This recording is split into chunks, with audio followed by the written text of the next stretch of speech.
Hello guys, আমি সুমেন বান্দরবন শহর থেকে আপনাকে স্বাগতম। বর্তমানে আমি আছি বান্দরবন। আমার আজ গন্তব্য হচ্ছে নীলাচল। এই নীলাচল শুধু পাহাড় না, প্রকৃতি দেওয়া একটা ছবি। বান্দরবনে পর্যটক স্থানের কথা মাথা আসলে এর নামও থাকবে এখানে। নীলাচল সমপৃষ্ঠ থেকে 2000 ফুট উঁচুতে অবস্থিত, যেখানে প্রকৃতি উপহার দেয় দুর্দান্ত অভিজ্ঞতা। সকালে মেঘের খেলা, বিকেলে সূর্যাস্ত, রাতে তারার মেলা। আপনার আসতে কত টাকা খরচ হবে আমি এই ভিডিওতে বলে দিব। নতুন ব্রিজ থেকে 150 টাকা দিয়ে চলে আসবেন বান্দরবন। ড্রাইভারকে বলে দিবেন আমাকে নীলাচলের রাস্তার মাথার দিকে নামাই দিতে। ওইখানে জনপ্রতি 100 টাকা দিয়ে চলে দিতে পারবেন নীলাচল। যাওয়ার সময় পাহাড় আপনাকে খুব সুন্দর একটা উপহার দিবে প্রকৃতি নিয়ে। এই সৌন্দর্য দেখে দেখে আপনি চলে যেতে পারবেন নীলাচল। যাওয়ার সময় কিছু পাহাড়ি পাড়াও দেখতে পারবেন। আপনারা যদি বেশি মানুষ আসেন তাহলে গাড়ি ভাড়া কম পড়বে। যেতে যেতে যে সৌন্দর্য দেখবেন পাহাড় আপনাকে নিরাশ করবে না। এখানে পাহাড়ি রাস্তাগুলো কম আকর্ষণ নয়, চারদিকে তাকালে চোখ ঘুরিয়ে যাবে। প্রকৃতি প্রেমীদের জন্য এটি একটি রোমান্টিক গন্তব্য। যদি সকালে আসতে পারেন তাহলে মেঘের খেলা দেখতে পারবেন।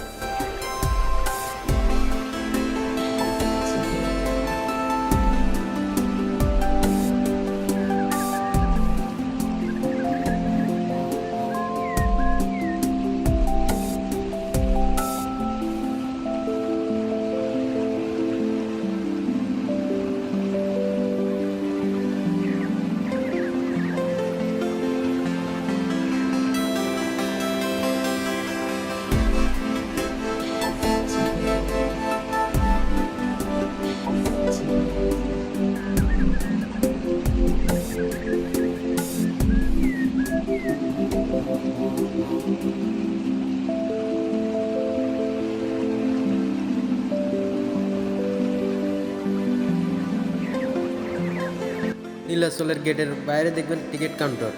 জন প্রতি 50 টাকা দিয়ে টিকিট কেটে নেবেন। যদি মানুষ বেশি গিয়ে থাকেন তাহলে কিছু টাকা আপনারা কমাতে পারবেন।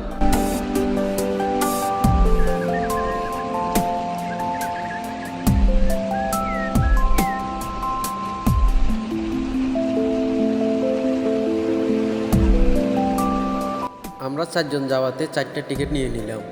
এবার আমাদের গন্তব্য হচ্ছে নীলাচলের পর্যটন সৌন্দর্যগুলো দেখার।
অবশেষে আপনাদের থেকে বিদায় নিচ্ছি। সবাই ভালো থাকবেন, সুস্থ থাকবেন, নতুনরা সবাই সাপোর্ট করবেন।